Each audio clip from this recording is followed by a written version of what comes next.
Samsung just launched a new S21 Ultra and it's got S Pen support for it. So there have been super concerns that will mark the end of the Note series. The Note series was something that was started by Samsung. It was unique, remarkable, it made good use of a stylus, and it set a new kind of genre. I have fond memories of the Note 5, which I still have until today. Welcome to Midnight Tech. If you're watching, help us a new channel by giving us a like and click subscribe. Today my Samsung fanboy buddy Justin will be giving a retrospective on the Samsung Note series and a long usage review of the recent Samsung Note 20, which could be the last of the Note series. So here's over to you, Justin.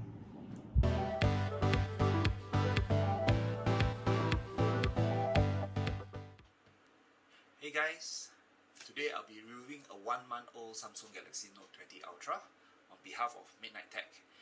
Now, my name is Justin and I bought this phone about a month back after thinking for quite a while to change from my previous Note 8.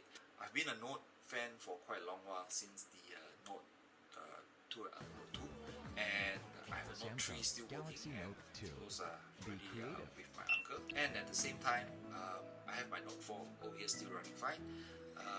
It's my backup phone, and at the same time I've kind of skipped the Note 5 and 6 SD card, the internal battery, which I believe it becomes a grand plan design for now. So with the Note 7, yes, I had that Note 7, which is the exploding phone, but it was the great phone at that point in time, provided it didn't explode. And when the Note 8 came out, I took a plunge in having that Note 8 until now. So one of the reasons why I moved away from the Note 8 is that the battery has kind of very poor performance. I need two Samsung external batteries, quick charger, just to last for a day. The camera shots, the picture qualities were very poor. Just couldn't live with it. And of course the peer pressure of moving to the latest and greatest. Now, Note 20 Ultra actually comes in 3 different colors: the Mystic Black, the Mystic White, and you guessed it, I've gone with the Mystic Bronze, which is the odd color out. I do have a casing to match with it. You actually can see the colors through it as well. Now, I won't be talking about the specs, as you can see, because you can search plenty of it in Google. However, I'll be comparing it with the Note 8 versus the Note 20 Ultra here, in terms of, number one, the performance. Boy, when I unwrap the phone, when I go through the UI, swipe it, just opening up some apps, installing them, boy, the performance of the Note 20 were kind of blistering fast as opposed to what the Note 8 has. Secondly is no one would ever buy the Note series without talking about the pen, and one of the difference from I believe from starting from the first Note 1 all the way to the Note 8 is that the pen was just a pen. They just increased the sensitivity of the nib of the pen. But within the Note 9 itself, they introduced the ultra low voltage Bluetooth pen, in which you can actually use to do a start-stop recording like what I'm using now. There is also the capability which is introduced in Note 20 Ultra, which is the motion. You can do a motion using your S Pen, and it starts to zoom in, zoom out, or even opening an app, which I think is just a party trick. I don't think I'll be using that quite often as well. Now, the next improvement, which I think it's superbly comparable to the Note 8 versus the Note 20, is that the Note 20 has a super stereo sound, which actually comes from the earpiece as well as the bottom of the phone. Now, in comparison to the previous generation Note 8, which I'm using, the sound only just comes from the bottom. I'm a sucker for movies, series, and even YouTube. Okay, I use my Plex app quite a lot, and with the stereo sound from the phone, I just say that's just a match made in heaven. The Note 20 series, I think, kind of ditched the headphone jacks, and for that I'm actually using my Jaybirds Bluetooth headset over here, which is my to-go Bluetooth headset. Kind of recommending that as well.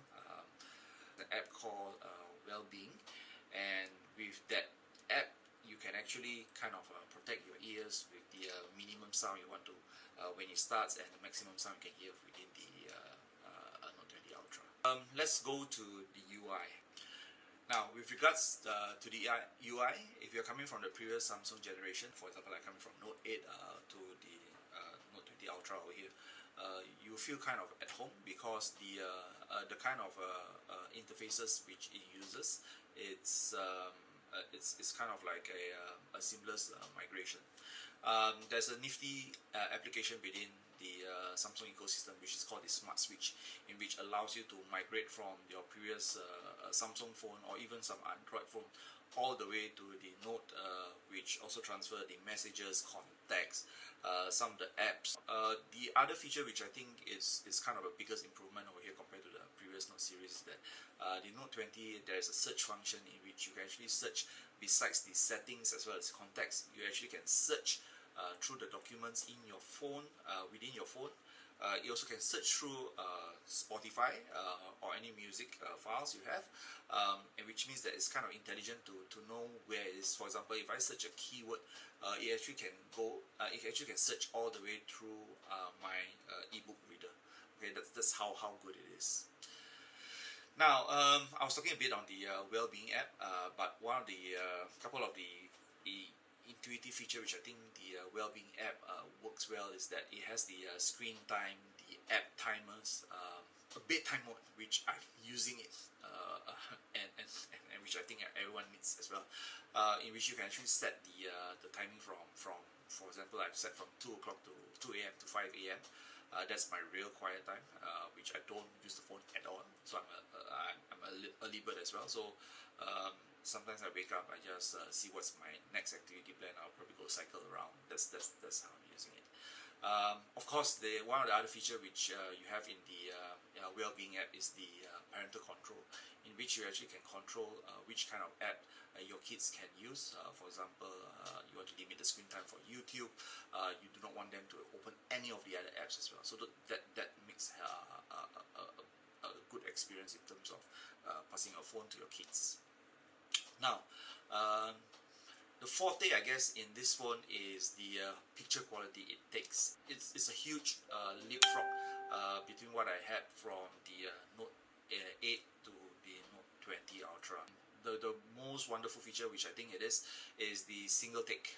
Yes, I understand that the single take 1.0 has been released since the I believe the Note 9 and Note 10 series, but within the Note 20 over here, which I also believe it has been released to the S20 and upcoming S21, the single take 2.0 version 2.0 actually has that way seamless feature.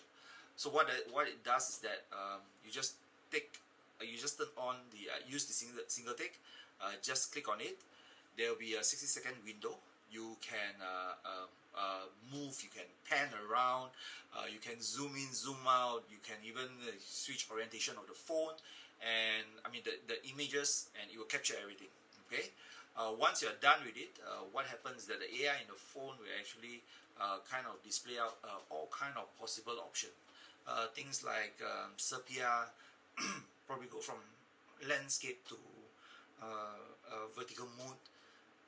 And of course, if there is a boomerang feature also, which you actually can use it, there's also a GIF function as well. So that's single take 2.0, and I don't think it's a party trick.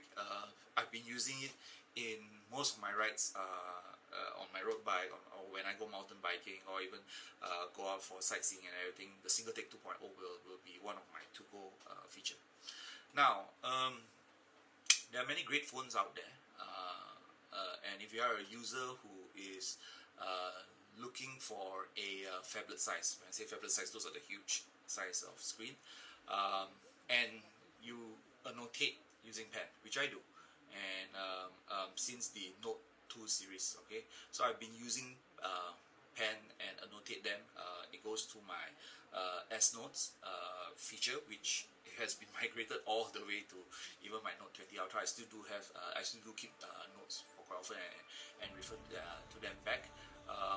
And if you are into a Samsung ecosystem, which I do, I do have the Samsung Galaxy. Upcoming is my earbuds, Samsung Buds. Those are the ecosystem which you can actually integrate them all together. And also you want the latest and greatest in this particular period.